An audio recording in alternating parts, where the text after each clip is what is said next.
سب دیکھنے اور سننے والوں کو محبت برا سلام۔ آج ایک ویڈیو میری نظر سے گزری پاکستان کی پریس کلب کی، اور یہ میں بتا دیتا ہوں کہ ایک صاحب وہاں پہ آئے، ان کا چہرہ تو دیکھا نہیں جا سکتا، اور وہ کچھ کہنا چاہتے تھے۔ ہو سکتا ہے اور لوگ بھی وہاں آتے، کوئی احتجاج کرنے کا پروگرام تھا، لیکن ساتھ ہی اتنی بڑی تعداد میں فوج کے جوان وہاں پہ پہنچ گئے، اور انہوں نے ان صاحب کو کہا جی ہمارے ساتھ آپ چلے۔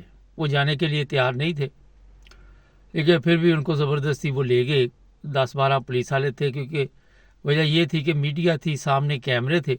لیکن جب یہ لوگ وہاں پہ لے کے جاتے ہیں، پچھلے دنوں آپ کو ایک میں نے ویڈیو دکھائی تھی، تو وہاں پہ پھر ایسا سلوک کرتے ہیں کہ وہ جانوروں سے بھی بدتر آپ کہہ سکتے ہیں وہاں پہ، کیونکہ جو ویڈیو اس دن دیکھی گئی اس میں پولیس یہ جو ملٹری والے یہ لوگوں پہ اس طرح تشدد کر رہے تھے کہ میرا نہیں خیال کہ دوبارہ وہ زندہ رہیں یا مر گئے یا کیا ہوا، ان کا کیا بنا۔ یہ کیوں ہو رہا ہے؟ صرف دہشت پھیلائی جا رہی ہے کہ آپ کسی صورت بھی آزادی سے زندگی یہاں پہ جینے کا حق نہیں رکھتے، اور نہ کبھی آپ سوچیے گا۔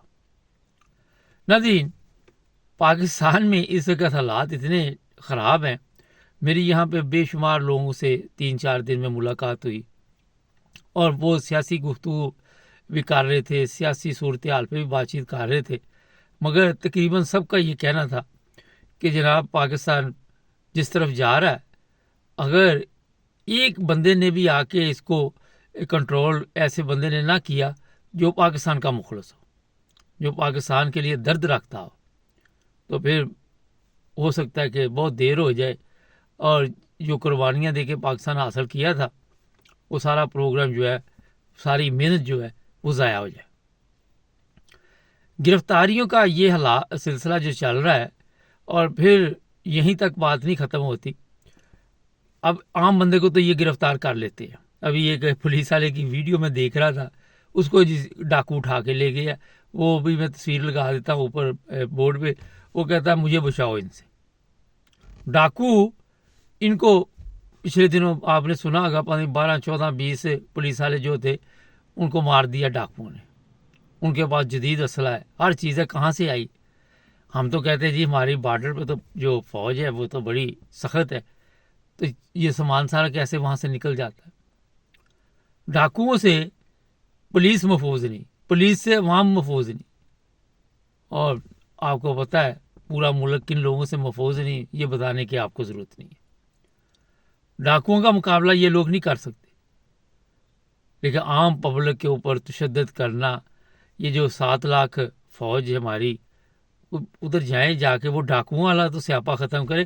اچھا، بڑی مزے کی بات، 86 میں نے پاکستان چھوڑا، میرے کے عزیز تھے، وہ بھی فوج میں تھے، کراچی سے تعلق تھا ان دنوں، وہ کراچی کینٹ میں رہتے تھے، تو میں ان کے پاس گیا تو میں نے پوچھا کہ وہ کدھر گئے ہیں، تو ان کے گھر والوں نے بتایا کہ وہ سندھ کے ڈاکوؤں کے مقابلے کے لیے گئے۔ یہ 86 کی بات ہے، 39 سال ہو گئے، 40 سال۔ اندازہ لگائے کہ اب وہ ڈاکو پیدا کہاں سے ہوتے ہیں، کہاں سے آتے ہیں ڈاکو والے، کون ان کو یہ مال و دولت دیتا ہے، کون وہاں پہ وہ عورتیں اٹھا کے لے جاتے ہیں، ان کے ساتھ نکاح کر لیتے ہیں، ان کے ساتھ زندگی گزارتے ہیں، بچے ان میں سے۔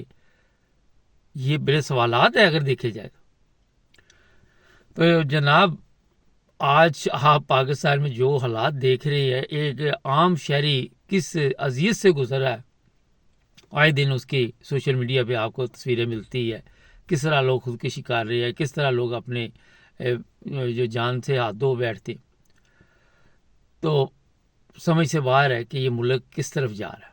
مگر ہمارے جو وہاں پہ جن کے پاس طاقت ہے وہ کہتے جی ہماری ترقی کو کوئی نہیں روک سکتا، پاکستان بڑی تیزی کے ساتھ ترقی کی طرف جا رہا ہے۔ سمجھ سے باہر ہے، کون سی ترقی، کون سی وہاں پہ، مجھے تو سمجھ نہیں آتی کہ کس چیز پہ یہ ایک بڑا مان کرتے ہیں۔ اپنے ملک کے ڈاکو تو ان سے کنٹرول نہیں ہوتے، ان کے پولیس والے تو وہ اٹھا کے لے جاتے ہیں۔ جب پولیس والے، آدھی پولیس جو ہے ان کو پروٹوکول دیتی ہے، اور باقی کی جو ہے وہ میرا حال ہے آپ کو بھی پتا ہے کہ